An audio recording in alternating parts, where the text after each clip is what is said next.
Hello. आज हम एक शॉर्ट स्टोरी देखेंगे जिसका नाम है द एनिमी, जो लिखी है पर्ल एस बेक ने। ये बहुत ही फेमस राइटर हैं और इनको नोबेल प्राइज़ मिल चुका है लिटरेचर के लिए 1938 में। ये आपको पता होनी चाहिए चीज़ें हमेशा राइटर के बारे में भी। ये कहानी सेकेंड वर्ल्ड वॉर की है।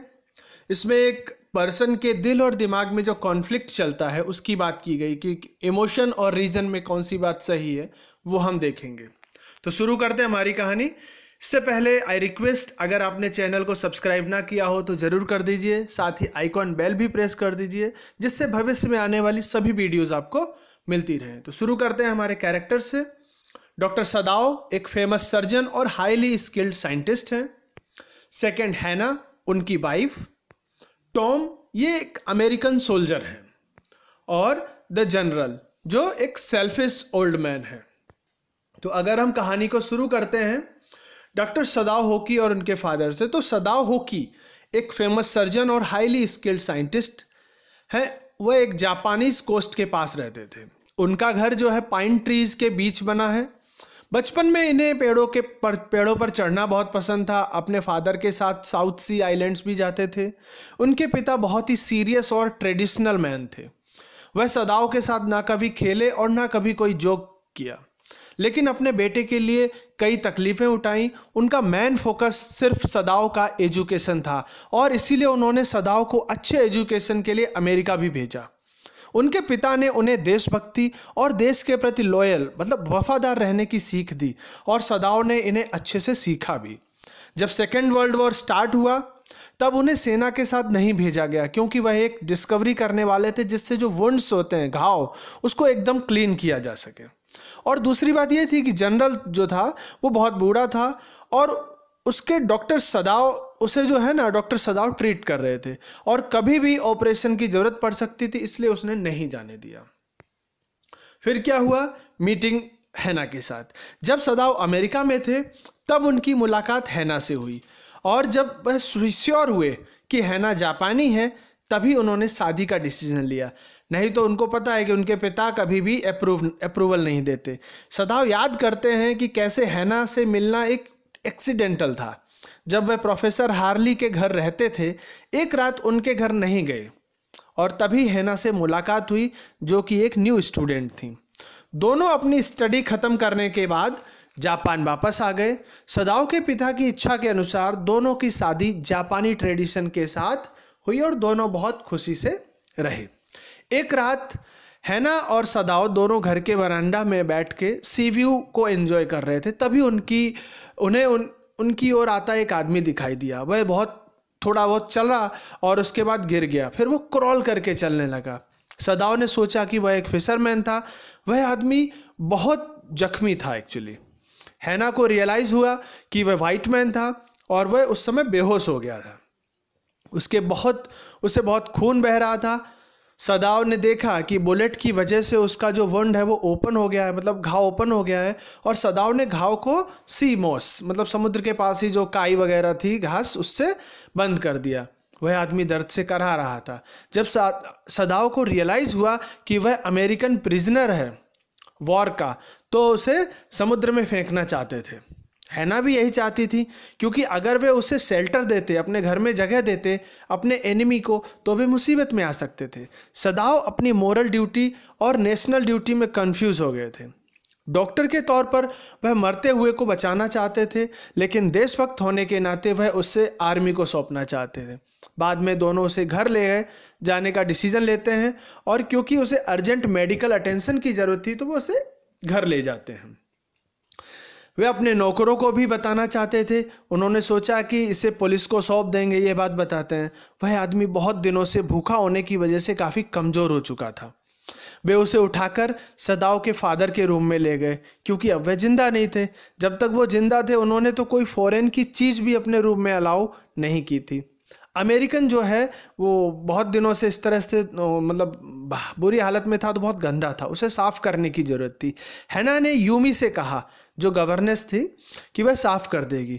और जब वह वापस किचन से लौटी तो देखा कि दो सर्वेंट जो हैं शोक में थे जब सदाओ ने उनको बताया सब कुछ।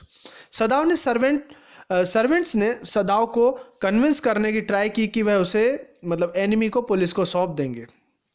या मतलब सौंप देना चाहिए। योमी ने तो उसको वॉश करने से मनाही कर दिया, तब हैना ने खुद उसे साफ किया।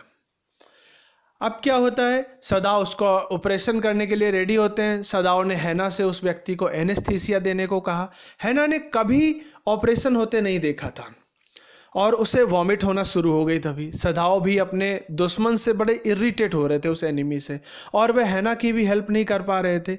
अमेरिकन दर्द से जो है वो करा रहा था। हालांकि हैना अपने हस्बैंड को ऑपरेट करने में हेल्प कर रही थी। हैना ने नोटिस किया कि उस एनिमी की जो नेक है, नेक पर डीप रेड स्कार्स थे। तो वो सोचने लगी कि जो वॉर टॉर्चर की जो स्टोरी उन्होंने सुनी थी वह सच में हकीकत है। उसे याद आया कि जनरल टेकिमा जो एक था वो भी बहुत क्रूअल इंसान था, यहाँ तक कि उसने तो अपनी वाइफ तक को नहीं छोड़ा था। सदाओ ऑपरेशन के समय बड़बड़ा रहे थे, मरमरिंग कर रहे थे, जो उनकी आदत थी। वह एनिमी को फ्रेंड भी कह रहे थे। फाइनली क्या होता है, सदाओ ने बुलेट निकाल दी और वह श्योर थे कि अब जो है ये एनिमी बच जाएगा। हैना ने उस आदमी का अच्छे से ख्याल रखा, अच्छे से सर्व किया उसे, क्योंकि सर्वेंट ने क्या था, सर्वेंट ने रूम में एंटर करने से भी मना कर दिया था। वह आदमी हैना को इंग्लिश बोलते हुए देख के थोड़ा सरप्राइज हुआ। तब हैना ने उसे बताया कि वह काफ़ी साल तक अमेरिका में रही थी और उस एनिमी ने तभी हैना को अपना नाम बताया। उसका नाम था टॉम। सदाओ अभी भी बहुत कंफ्यूज थे कि उसे पुलिस को हैंड ओवर कर दें या ना करें। सर्वेंट्स गुस्सा थे उनके डिसीजन से कि उन्होंने अमेरिकन की हेल्प की थी। हैना सदाओ को बताती है कि अगर एनिमी वहाँ रहेगा तो सर्वेंट्स घर में नहीं रहेंगे, और सर्वेंट्स को लगा कि वे दोनों शायद अमेरिकन्स को पसंद करते हैं।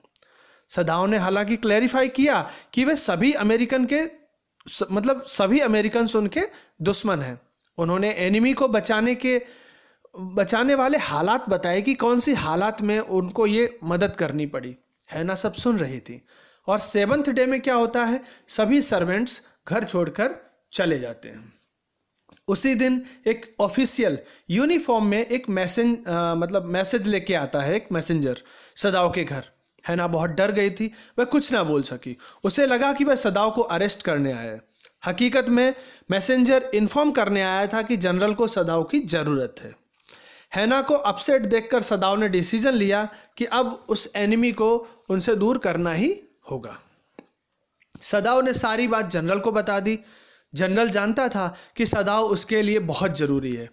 उसे दूसरे जापानीज सर्जन्स पे बिल्कुल भरोसा नहीं था। तो जनरल ने सदाओ को प्रॉमिस किया कि वह उसे कुछ नहीं होगा, और जनरल ने कहा कि अमेरिकन सोल्जर को असासिनेट करा देते हैं, मतलब मरवा देते हैं। उसका प्लान किया।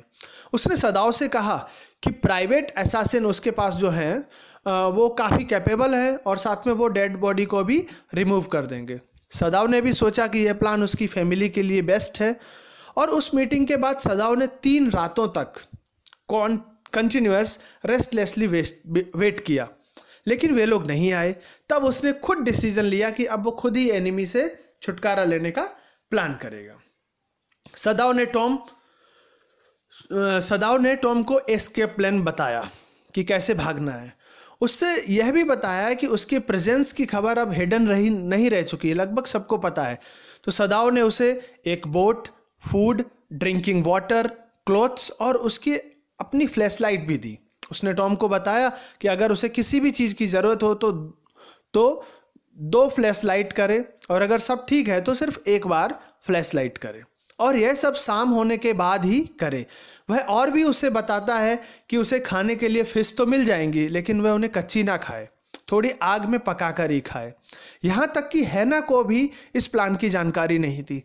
सदाओ ने टॉम को एक कोरियन शिप के लिए वेट करने को कहा।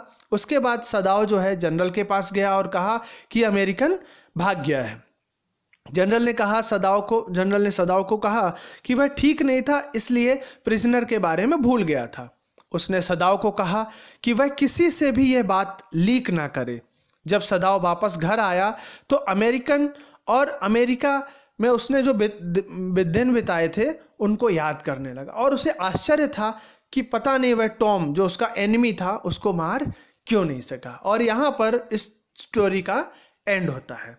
आई होप आपको स्टोरी की सभी चीज़ें पता चल गई होंगी। इससे रिलेटेड आप क्वेश्चन आंसर्स भी सभी आसानी से दे सकते हैं क्योंकि मैंने हर चीज़ को कवर किया है। So thanks for watching this video. अगर वीडियो आपको पसंद आई है तो लाइक ज़रूर करें। कोई भी डाउट है या कोई क्वेश्चन है आप कमेंट करके पूछ सकते हैं। Don't forget to subscribe my channel and press notification bell also. Thank you so much.